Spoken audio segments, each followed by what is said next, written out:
থেকে বেশি ভিড় হয় মদের দোকানে আর মাংসের দোকানে। বাবা কি আমি কিছু ভুল বললাম?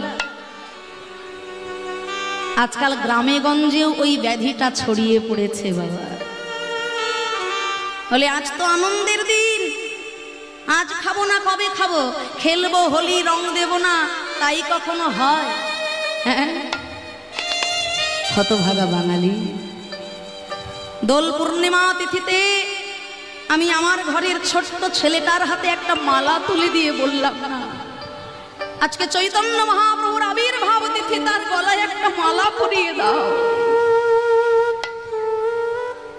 অথচ যীশু খ্রিস্টের জন্মদিনটা পালন করতে আজকাল বাঙালির কিন্তু ভুল হচ্ছে না। বাবা 25শে ডিসেম্বরের এক সপ্তাহ আগে থেকে দামি দামি কেকের বাক্সে আমার ঘরটা ভরে যায়।